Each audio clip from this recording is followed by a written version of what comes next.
तो कर्मचारी भविष्य निधि संगठन, जिसे हम सब ईपीएफओ के नाम से जानते हैं, उसने अपने करोड़ों सदस्यों के लिए कुछ बहुत बड़े और जरूरी बदलाव किए हैं। जी हां, ये बदलाव चीजों को काफी आसान बनाने वाले हैं।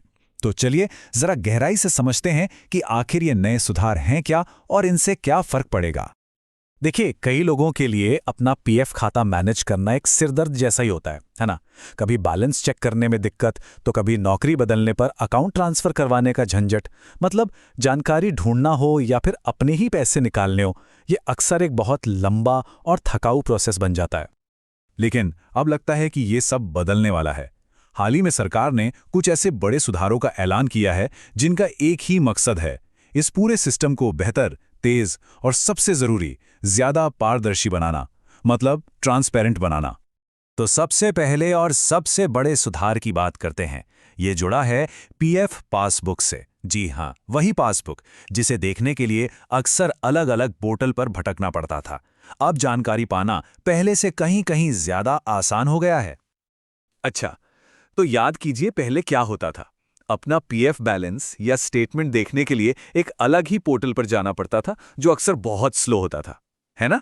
लेकिन अब एक नई चीज आई है, पासबुक लाइट। और सबसे बढ़िया बात यह है कि यह सुविधा सीधे मेन यूनिफाइड पोर्टल पर ही मिल जाएगी। मतलब अब कोई अलग लॉगिन नहीं। और इसके फायदे क्या क्या हैं? अरे फायदे ही फायदे हैं। अब कोई भी सदस्य अपनी पासबुक फटाफट देख सकता है। पूरे अकाउंट की समरी एक ही जगह पर मिल जाएगी। और सबसे बड़ी बात, जैसा मैंने कहा, हर चीज के लिए बस एक लॉगिन। इससे मेन पोर्टल पर जो लोड पड़ता था वो भी कम होगा, मतलब पूरा सिस्टम और भी स्मूथ चलेगा। अच्छा, अब आते हैं दूसरे बड़े सुधार पर। और यकीन मानिए, ये उन लोगों के लिए एक बहुत बड़ी राहत की खबर है जो नौकरी बदलते रहते हैं। जी हां, ये जुड़ा है पीएफ अकाउंट को एक कंपनी से दूसरी कंपनी में ट्रांसफर करने के पूरे प्रोसेस से। पहले ये प्रोसेस सच में एक ब्लैक बॉक्स जैसा था। सोचिए, आपने ट्रांसफर के लिए अप्लाई तो कर दिया, लेकिन उसके बाद क्या हो रहा है, फाइल कहाँ अटकी है, कुछ पता नहीं चलता था। एक जरूरी डॉक्यूमेंट होता है एनेक्शर के, वो एक ऑफिस से दूसरे ऑफिस घूमता रहता था और सदस्य को क्या मिलता था? बस लंबा इंतजार। और अब देखिए नया तरीका, बिल्कुल ट्रांसपेरेंट। अब जैसे ही कोई ऑनलाइन ट्रांसफर के लिए अप्लाई करता है, वो अपना एनेक्शर के सर्टिफिकेट खुद तुरंत डाउनलोड कर सकता है। इसका मतलब साफ है, अब आपके पास एक पक्का सबूत है और आप पूरे भरोसे के साथ अपने ट्रांसफर को ट्रैक कर सकते हैं। कोई कंफ्यूजन नहीं। तो सवाल ये है कि ये एनेक्शर के आखिर है क्या चीज? देखिए, ये एक ऑफिशियल सर्टिफिकेट है। इसमें आपके पीएफ ट्रांसफर की सारी जरूरी जानकारी होती हैं, जैसे कि आपका बैलेंस कितना है, आपकी सर्विस हिस्ट्री क्या है, सब कुछ। और अब इसका सीधा एक्सेस सदस्यों को मिल रहा है, जो उनके हाथ में ज्यादा कंट्रोल और भरोसा देता है। चलिए अब बात करते हैं तीसरे और शायद सबसे जरूरी सुधार की, और यह है क्लेम सेटलमेंट की स्पीड। सीधे सीधे कहें तो जब आपको जरूरत होती है तो आपका पैसा आपको कितनी जल्दी मिलता है, ये उस बारे में है। तो यहां पर जो सबसे बड़ा बदलाव हुआ है वो है कम सिग्नेचर, तेज पेमेंट।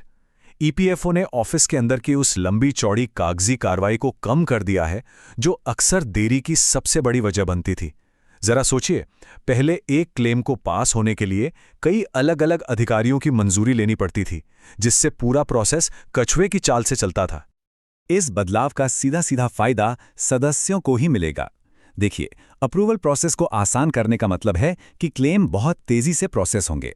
अब जब एक ही अधिकारी की जिम्मेदारी तय कर दी गई है, तो ब्यूरोक्रेटिक देरी कम होगी और इससे जवाबदेही भी बढ़ेगी।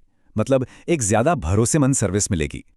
बिल्कुल जैसा कि कहा भी गया है, इतने सारे लेयर्स वाले अप्रूवल सिस्टम से हटकर सिंगल ऑफिसर सिस्टम पर जाने का मकसद ही यही है कि देरी को जड़ से खत्म किया जाए और सदस्यों के अनुभव को बेहतर बनाया जाए। ये एक ज्यादा एफिशिएंट और मेंबर फर्स्ट अप्रोच है। तो ठीक है, इन सारे सुधारों को अगर एक साथ देखें तो इसका असल मतलब क्या निकलता है? चलिए इसे फटाफट समराइज करते हैं। तो कुल मिलाकर नया पीएफ एक्सपीरियंस अब 3 बड़ी बातों पर टिका है। पहला, आसान पहुंच, मतलब अब मेन पोर्टल से ही कभी भी अपनी पासबुक देख सकते हैं। दूसरा, पूरी पारदर्शिता, यानी अपने डॉक्यूमेंट्स के साथ पीएफ ट्रांसफर को खुद ट्रैक कर सकते हैं। और तीसरा, तेज निपटान, जिससे आपका क्लेम बिना देरी के प्रोसेस होगा और पैसा जल्दी मिलेगा। तो इन सभी सुधारों के पीछे का जो असली लक्ष्य है वो बिल्कुल साफ है। ईपीएफओ को एक ज्यादा यूजर फ्रेंडली, एफिशिएंट और पूरी तरह से ट्रांसपेरेंट सिस्टम बनाना। और देखा जाए तो ये डिजिटल गवर्नेंस की तरफ एक बहुत ही अच्छा और बड़ा कदम है। और जाते जाते एक सवाल, जिस तरह से ईपीएफओ में ये जरूरी सुधार हुए हैं, जरा सोचिए ऐसी और कौन-कौन सी पब्लिक सर्विसेज हैं जिन्हें इसी तरह के एक बड़े डिजिटल अपग्रेड की आज सबसे ज्यादा जरूरत है। ये सोचने वाली बात है ना।